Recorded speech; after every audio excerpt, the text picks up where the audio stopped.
La congresista Sigrid Bazán arremetió contra la propuesta del Ejecutivo durante sustentación de proyectos de ley para el año fiscal 2024.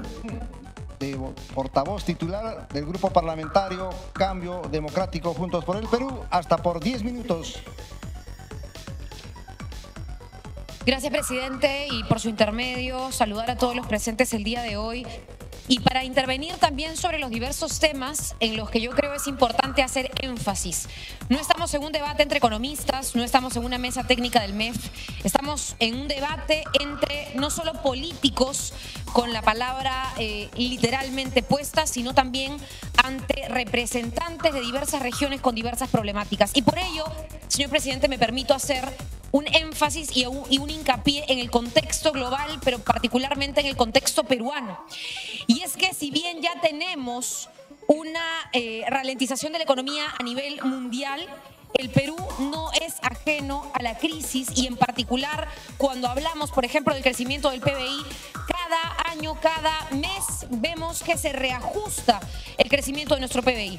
Primero decían que hablaban de una proyección de crecimiento del 3%, luego del 2,5%, ahora del 1,1% de acuerdo al propio MEF. Y hay centros especializados que publican que su proyección de crecimiento del PBI para el Perú es de 0,5 incluso. Entonces, en esta preocupación, señor presidente, tenemos que prepararnos presupuestalmente, por supuesto, para enfrentar a un niño costero que además ha sido denominado un super niño que empezaría antes de tiempo, antes del próximo año y que afectaría particularmente a la oferta de los sectores primarios. Estamos hablando, por ejemplo, de nuestra pesca. Va a haber menor disponibilidad de la anchoveta.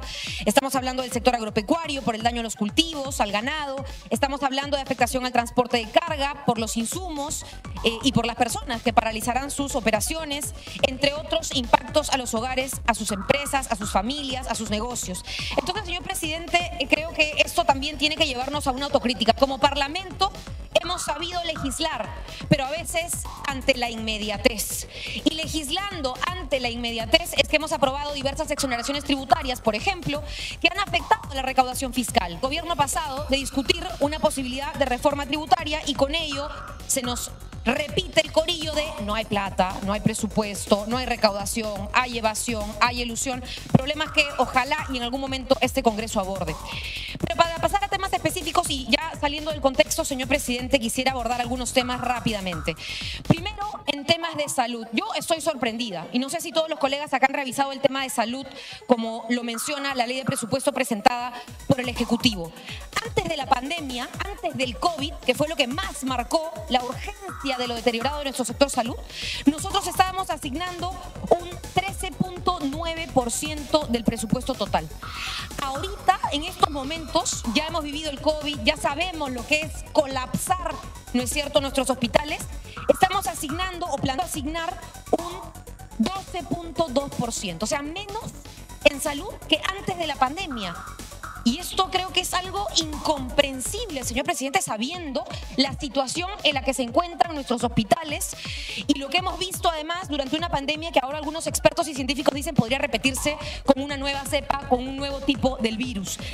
En segundo lugar, rápidamente en temas de salud mental, que creo que algunos colegas lo mencionan, pero hay que ver aquí la gravedad. ¿Y sabe qué también podemos ver en salud mental? No solo la gravedad del problema, sino que cuando este Congreso legisla y no tiene un respaldo o un eco del gobierno, es por las puras.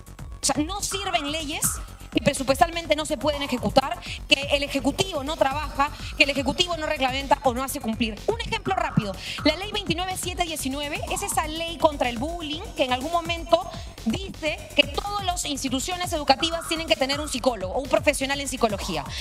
Señor presidente, para comentarles un informe de este año, del 2023, el 98% de los colegios no cuentan por lo menos con un psicólogo. Hay un psicólogo por cada 3.620 alumnos. Y si hablamos de regiones, Madre de Dios tiene 8 psicólogos por cada 59.500 escolares para los colegas de esa región. Qué atroz que hablemos de presupuesto para salud mental cuando tenemos esas cifras que realmente nos dicen no está valiendo nuestro esfuerzo de legislar por los menores, por la salud mental, de ellos y de sus familias. En temas de discapacidad, que entiendo también colegas de mi bancada trabajan y van a profundizar, tenemos un 1.1% del presupuesto de salud para personas con discapacidad y en particular enfocado a jóvenes. Y en el caso de violencia contra la mujer, que es transversal, por supuesto el enfoque de violencia contra la mujer en el caso salud, tenemos un 0.8% del sector, es decir, nada. ¿Y qué hacemos todos los días? Leer noticias de esos lamentables feminicidios o intentos de feminicidios. De igual manera, señor presidente, en casos de ciencia, tecnología e innovación tecnológica, a veces uno lo menciona y piensa en robots, en inteligencia artificial. No, estamos hablando de innovación y tecnología para vacunas, para la telemedicina de las secuelas del COVID, para poder tener el historial, ¿no es cierto?, clínico en digital. No hay presupuesto. No estamos hablando de innovación y tecnología para construir un robot que nos sirva el café. Estamos hablando para poder digitalizar las historias clínicas y no tener a pacientes paseándose por todas las redes de nuestro sistema de salud, señor presidente. De igual manera, en otros temas como por ejemplo el sector de la agricultura o el sector agropecuario en general. Esto me causa extrañeza porque estamos con el fenómeno del Niño y no puede ser que sabiendo que el porcentaje de hogares rurales con acceso a servicio de agua, en el tema vivienda, perdón, en el tema saneamiento, el porcentaje de hogares rurales con acceso al servicio de agua llega al 3%. Solo 3% de hogares rurales tienen agua.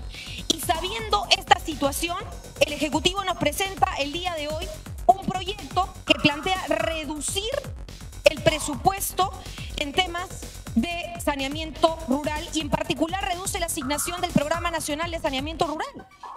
¿Cómo puede ser esto? 3% de hogares rurales tienen agua y reducimos el presupuesto para saneamiento rural, es algo que no me cabe en la cabeza. Y en segundo lugar, sobre este mismo tema, también se reduce, ¿no es cierto?, el presupuesto para temas agropecuarios en agricultura y en ganadería. Es decir, si hablamos de la agricultura familiar, que es lo que sostiene a más del 70% de hogares, es ínfimo lo que se está planteando asignar, cosa que nos deja sin preguntas y sin respuestas, señor presidente. Para entrar en temas específicos, y ya lo había mencionado en el sector salud, pero la violencia contra la mujer se aborda de manera más grande desde el Ministerio de la Mujer. Y aquí tenemos casos terribles en donde es lamentable saber que también el financiamiento de la prestación de los servicios de 430 centros de emergencia mujer tienen simplemente un presupuesto para el 2024 muy escaso. Y yo pongo el ejemplo de casos de feminicidio atroz. Hemos tenido casos de una jovencita, Catherine Gómez, de 18 años, que murió en marzo producto del ataque con gasolina de su expareja. 60% del cuerpo quemado, señor presidente.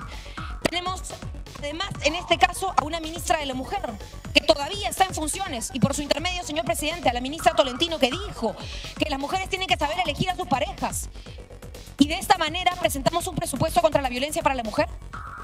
Hoy día han habido cambios ministeriales y todavía tenemos representantes en este Ejecutivo que creen que es culpa de la mujer tener el 60% del cuerpo quemado. Casos como los de Isabel Cabrejo Alarco, de 50 años, que fue asesinada ahora, en agosto, en Caraballo, en un descampado. Sujetos intentaron violarla, no se dejó, la asesinaron.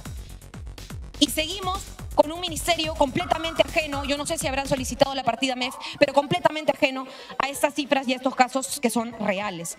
De igual manera tenemos temas como las ollas comunes, y esto porque la inseguridad alimentaria se puede abordar desde el tema agrícola o agropecuario, se puede abordar desde el tema del saneamiento rural, se puede abordar de distintos espacios. Pero en el caso de las ollas comunes que se generan para poder paliar el hambre que existe en todo el país, es realmente lamentable que hoy el Ejecutivo venga con una propuesta, si no me equivoco, de 86 millones de soles. Yo le pongo un ejemplo. En el 2021, señor presidente, se presentó aquí una ley de presupuesto para el 2022 que no tenía el presupuesto suficiente para atender este tema. Y por decreto de urgencia tuvieron que emitir alrededor de, si no me equivoco, no solo el político, no solo la crisis política, pero que movilice a la gente. El hambre va a ser uno de los principales problemas con el fenómeno del Niño y por supuesto con esa inseguridad que no estamos atendiendo, señor presidente, y por su intermedio al resto de colegas. Cierro pidiendo que por favor se sincere, que las cifras se las lleva el viento y no se reproducen si no hay acciones que este Ejecutivo tome de manera concreta. Y para lo poco que ha sido asignado, estoy segura, el presidente de la Comisión de Presupuesto va a poder atender también los pedidos de las diferentes regiones del país. Muchas gracias, señor presidente. Estas fueron las palabras de la congresista Sigrid Bazán. No está valiendo nuestro esfuerzo por legislar si no utilizan bien el presupuesto. Reducen presupuesto en saneamiento rural. ¿Cómo es posible? No me cabe en la cabeza, mencionó la congresista Bazán. Además, arremetió contra la ministra de la Mujer, Tolentino. Dijo que deben elegir bien a su pareja. Lamentable la afirmación de la ministra. Asimismo, mencionó que es lamentable que el Ejecutivo venga con esta propuesta. Somos JF Digital, informó Elena Zapata para más noticias de política y actualidad peruana.